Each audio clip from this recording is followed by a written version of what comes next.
મિત્રો, હું doctor Dharmesh Patel, consultant psychiatrist અને head of the department psychiatry department.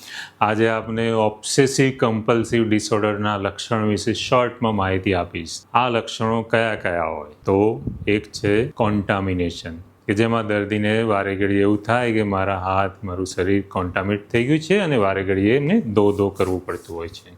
એનો ઘણો બધો સમય હાથ પગ ધોવામાં કે શરીરને સ્વચ્છ રાખવામાં થતો હોય છે. બીજું કોમન લક્ષણ છે ડાઉટ એન્ડ ચેકિંગ. એમને સતત ડાઉટ પડ્યા કરે કે મેં લોક કર્યું, મેં સ્વિચ બંધ કરી, મેં ગીઝરની સ્વિચ બંધ કરી, મેં ગેસ બંધ કર્યો. ડાઉટ થાય અને વારે ઘડીએ ચેક કરતા રહેવું પડે એમને. ત્રીજું છે સિમેટ્રી, ઓર્ડરલીનેસ.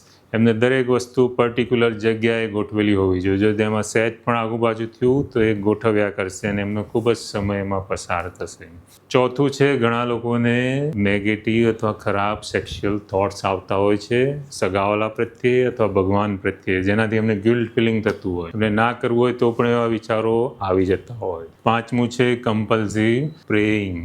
વારે ઘડી એમને પ્રે કરતા રહેવું પડે અથવા જો એમ લાગે કે આ નહીં કરવું તો કંઈક ખરાબ થઈ જશે, એને અટકાવવા માટે એમને કમ્પલસરી પ્રે કરવું પડતું હોય છે. તો આ કેટલાક લક્ષણો ઓબ્સેસિવ કમ્પલ્સિવ ડિસઓર્ડરના છે. આની સારવાર શક્ય છે. મેડિસિન અને કાઉન્સેલિંગ દ્વારા આમાંથી બહાર આવી શકાય છે. આભાર.